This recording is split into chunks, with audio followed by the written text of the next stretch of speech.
আগের ভিডিওটাতে তো তোমরা দেখলে যে আমি ওই গোলাটা দিয়ে একটু গোলা রুটির মতো বা বেসনের চিল্লা যাকে বলে সেরকম করছিলাম, কিন্তু ওটা তো বেসন দিয়ে আমি বানাইনি, ওটা আমি আটা দিয়ে বানিয়েছিলাম।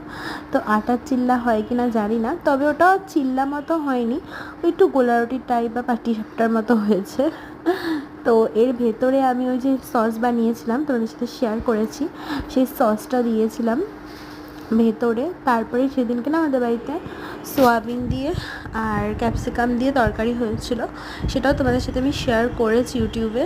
সেই অল্প একটু আলু আর ক্যাপসিকাম আর সোয়াবিন নিয়ে বেশ ছোটো ছোটো করে হাত দিয়ে একটুখানি পিষে নিয়েছিলাম, দিয়ে ওর মধ্যে দিয়ে ওটাকে রোল করে দিয়েছিলাম। আর ও তো কিছুতেই খাবে না কাছ থেকে এসে, না আমার দেরি হয়ে যাচ্ছে, কিন্তু তারপরে যখন দেখেছে যে কি বানিয়েছি তো তারপরে বলছে না খেয়েই যাই, নিত্য নতুন রান্না। যদিও আমি বিয়ের আগে যখন আমরা দেখা করেছি তখন আমি ওটা ওকে বানিয়ে খাইয়েছিলাম, তো সেটাই আবার দেখে খেয়ে নিয়েছিল।